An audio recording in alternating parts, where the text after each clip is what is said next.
안녕하세요. 자유교회 이진우 목사가 보내드리는 아침 묵상입니다. 오늘도 예수 그리스도의 향기를 내는 복된 하루가 되시길 바랍니다. 3월 19일 수요일 아침 묵상입니다. 오늘은 참 올리브 나무와 돌 올리브 나무라는 제목으로 로마서 11장 16절로 18절의 말씀 묵상합니다.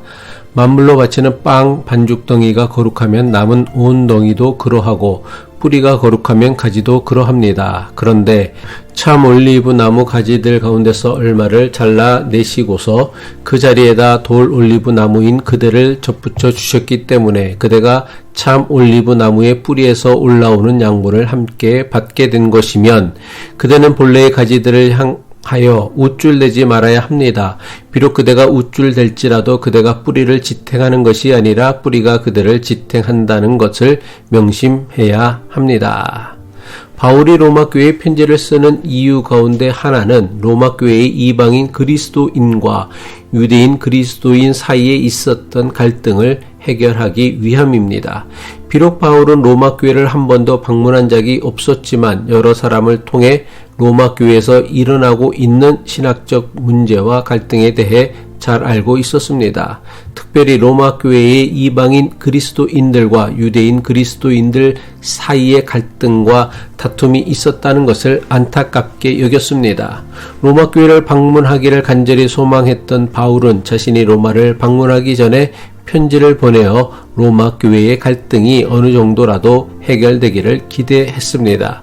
로마 교회의 이방인 그리스도인들과 유대인 그리스도인들 사이의 주된 갈등은 이스라엘의 운명과 관련된 것입니다. 처음 로마 교회는 대다수의 유대인 그리스도인들과 소수의 이방인 그리스도인들로 이루어져 있었습니다. 하지만 로마에서의 유대인 추방령으로 인해 대다수의 유대인 그리스도인들도 로마에서 쫓겨나게 되었습니다. 유대인 추방령이 해제되어 유대인 그리스도인들이 다시 로마로 돌아왔을 때는 이미 로마 교회의 주도권이 이방인 그리스도인들에게 넘어가고 말았습니다. 유대인 그리스도인들이 대다수였을 때에 이방인 그리스도인들을 무시했다면 이제 역으로 이방인 그리스도인들이 유대인 그리스도인들을 무시하였습니다. 로마 교회의 다수파였던 이방인 그리스도인들은 이제 하나님께서 이스라엘을 버리시고 대신 자신들을 택하셨다고 생각했습니다. 비록 이스라엘의 일부 사람들이 예수 그리스도를 받아들였지만 대부분 이스라엘 사람들은 예수님을 하나님께서 보내신 메시아라고 여기지 않았기 때문입니다. 그리고 유대인 그리스도인들과 이방인 그리스도인들의 갈등은 율법에 대한 서로 다른 태도로 더욱 심각해졌습니다. 유대인 그리스도인들은 여전히 유대교 전통을 고수하고 있었기에 이방인 그리스도인들에게도 유대교의 음식 규정이나 할례와 같은 것을 요구했습니다. 유대인 그리스도인들이 로마 교회의 다수파였을 때에는 이방인 그리스도인들이 유대인 그리스도인들의 요구에 위축당했습니다. 하지만 이방인 그리스도인들이 로마 교회의 다수파가 되자 유대교 종교 전통을 지키는 유대인 그리스도인들을 믿음이 약한 자라며 비난한 것입니다. 이방인 그리스도인들에게 유대교의 종교 규례를 지킬 것을 요구하는 것이 옳은 것인지에 대한 신학적 논쟁은 초대교회에 있어 매우 중요한 문제였습니다. 마찬가지로 유대인 그리스도인들에게 저들이 평생을 지켜왔던 종교 전통과 문화를 단번에 버리라고 요구하는 것이 옳은지도 매우 중요한 초대교회의 문제였습니다. 하지만 유대인 그리스도인들과 이방인 그리스도인들은 서로의 다른 문화를 존중하며 갈등을 해결한 것이 아닙니다. 누가 교회의 다수파인가에 따라 소수파의 주장을 묵살하고 무시하였던 것입니다.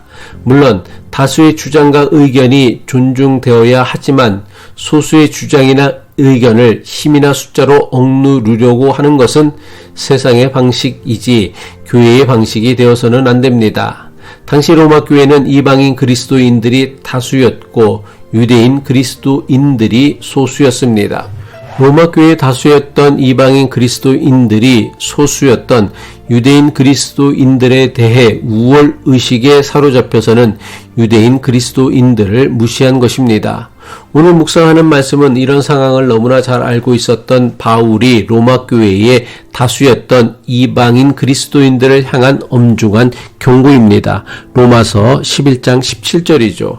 그런데 참 올리브 나무 가지들 가운데서 얼마를 잘라내시고는 그 자리에다 돌 올리브 나무인 그대를 접붙여 주셨기 때문에 그대가 참 올리브 나무의 뿌리에서 올라오는 양분을 함께 받게 된 것이면, 여기서 올리브 나무는 중동 지역에서 흔하게 볼 수 있는 나무로 이스라엘을 상징하는 나무입니다.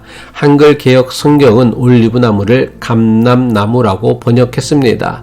바울은 이스라엘 백성을 참 올리브 나무로, 이방인을 돌 올리브 나무로 비유하여 이방인들의 구원을 참 올리브 나무에 접붙인 것으로 설명합니다. 무슨 뜻이냐 하면 이방인의 구원이 이스라엘을 버리고 이루어진 것이 아니라 이스라엘에 접붙여서 이루어진 것이라고 설명하는 것입니다.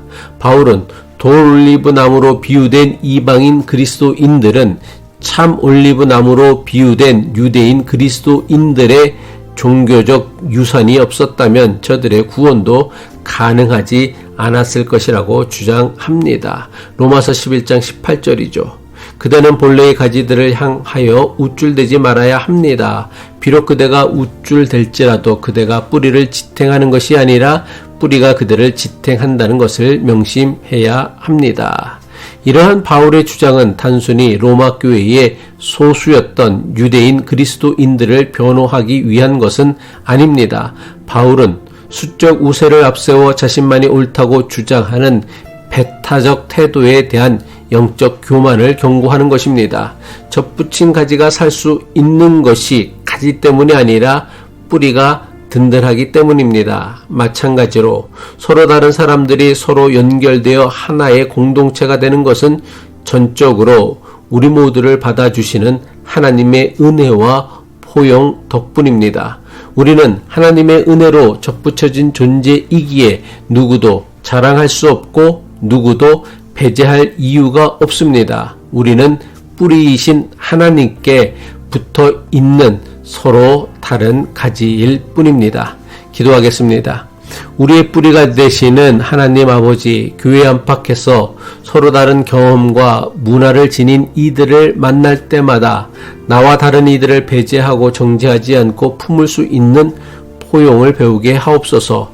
참 올리브 나무와 돌 올리브 나무가 모두 한 뿌리에서 영향을 공급받듯 서로에게 배우고 서로를 존중하는 믿음의 사람 되게 하옵소서. 예수 그리스도의 이름으로 기도합니다.